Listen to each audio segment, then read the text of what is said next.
नमस्कार दोस्तों, मैं हूं अमरेश कुमार और आपको अपना YouTube channel Amresh talent academy पर स्वागत है।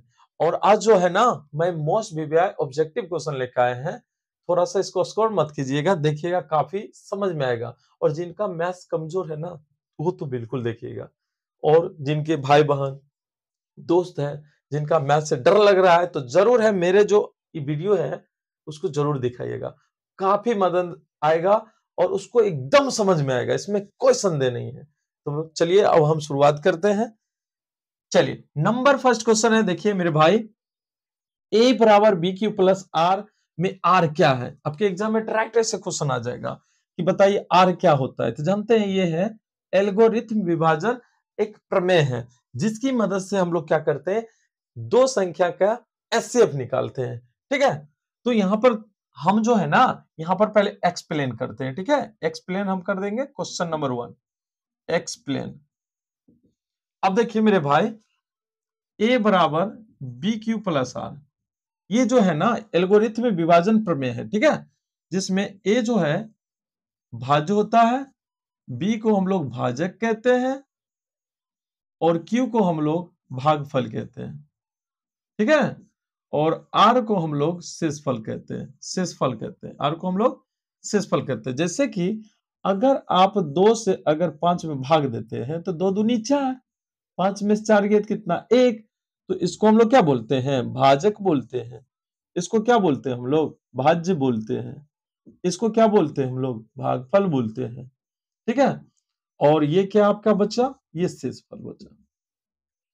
तो बस यही चीज है मेरे भाई यहां भी। ठीक है, तो इसके मदद से हम लोग एचसीएफ निकालते हैं। तो यहाँ पे आप समझ सकते हैं ए बराबर बी क्यू प्लस आर में आर क्या होता है मेरे भाई, शेषफल होता है।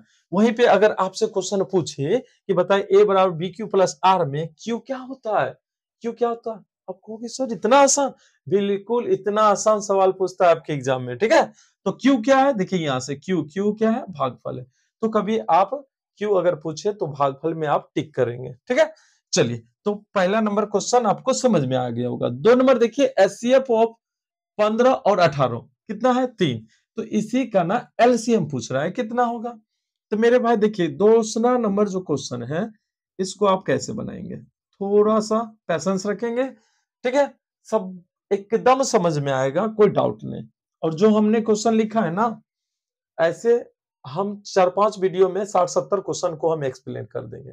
इसको अगर देख लीजिएगा ना, तो मेरे भाई और मेरे बहना सबको ना 50 जो क्वेश्चन बनाओगे ना, 50-50 आपका सही हो जाएगा। लेकिन आप जरूर देखिएगा। ठीक है, और अच्छा लगेगा तो जरूर है कि शेयर कीजिएगा। ठीक है, अब देखिए दोनों का एचसीएफ, तो एक रिलेशन होता है एचसीएफ गुना एलसीएम बराबर होता है पहली संख्या गुनी दूसरी संख्या, पहली संख्या गुना दूसरी संख्या, एक रिलेशन होता है। तो यहां से आपको क्या पूछ रहा है बताइए, एलसीएम पूछ रहा है। तो एलसीएम बराबर आप क्या लिख सकते हैं, एलसीएम बराबर क्या हो सकता है, पहली संख्या, हम शॉर्ट में लिखते हैं पहली संख्या गुने दूसरी संख्या। ठीक है, बट्टा में क्या हो जाएगा, एचसीएफ हो जाएगा, बट्टा में एचसीएफ। तो यहाँ पे आप देखेंगे पहली संख्या आपके पास कितना है, 15, 15, दूसरी संख्या 18, नहीं तो, और एचसीएफ कितना मेरे पास है, 3, 3 से अगर काटेंगे तो 3 छक्के 18, 3 छक्के 18, और 15 छह के गुना करेंगे तो 15 छक्के 90, 15 छक्के 90 हो जाएगा मेरे भाई। तो आप यहां से अगर देख सकते हैं तो आपके आंसर क्या हो गया, सी आंसर हो गया। मैं आशा करता हूं कि समझ में आता होगा। ठीक है, तो अंत तक बने रहिएगा। अब थर्ड नंबर क्वेश्चन हम लोग देखते हैं। π/2 डैश संख्या है, तो तेसर नंबर का एक्सप्लेन समझिए, एक्सप्लेन समझिए। पता है π/2 ना अप्रमेय संख्या होती है। अब वो अप्रमेय संख्या सर कौन कौन टाइप के मिलेगा, अगर पाई के साथ पाई होगा, π/2 होगा, π+2 होगा, यानी पाई के साथ ना किसी संख्या, किसी प्रमेय संख्या के साथ जोड़ घटाव गुना भाग कुछ भी हो तो अप्रमेय संख्या होगा। एक टाइप ऐसा मिलेगा ऊपर में। दूसरी देखना रूट वाला होगा, रूट वाला जो स्वतंत्र नहीं होता है, जिसका पूरा पूरा वर्गमूल नहीं आता है। √3+2 हो सकता है, √3/2 हो सकता है, √3-2 हो सकता है, √5 भी हो सकता है, ऐसा वाला एक होगा, ठीक है, चाहे √5 भी हो सकता है। तो समझ जाइएगा वो अप्रमेय संख्या है। थर्ड आप याद रखेंगे 1.01, 001, 0001 ऐसा वाला हो, या 1.21, 221, 2221 ऐसा वाला।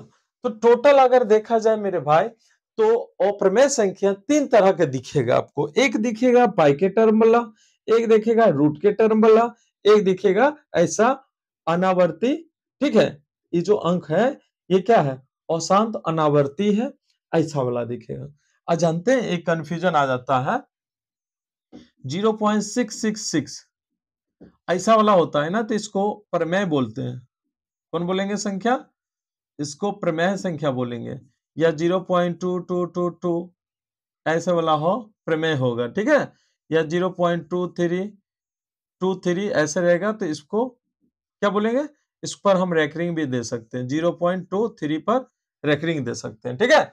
यानी 2323 बार बार आएगा, तो ये सब प्रमेय होता है। देखिए दोनों में अंतर है कि नहीं है, दोनों में बिल्कुल अंतर है, तो इस बात का आप ख्याल रखेंगे, ठीक है। तो यहां से आप कह सकते हैं π/2 क्या है बताइए, अप्रमेय संख्या है। ये भी आपके 10th एग्जाम बोर्ड में पूछा गया सवाल है। तो मैं ऐसा करता हूं कि इतना समझ में आ गया होगा, तो इसको आप लिखिए, फिर हम क्या करते हैं आगे बढ़ेंगे।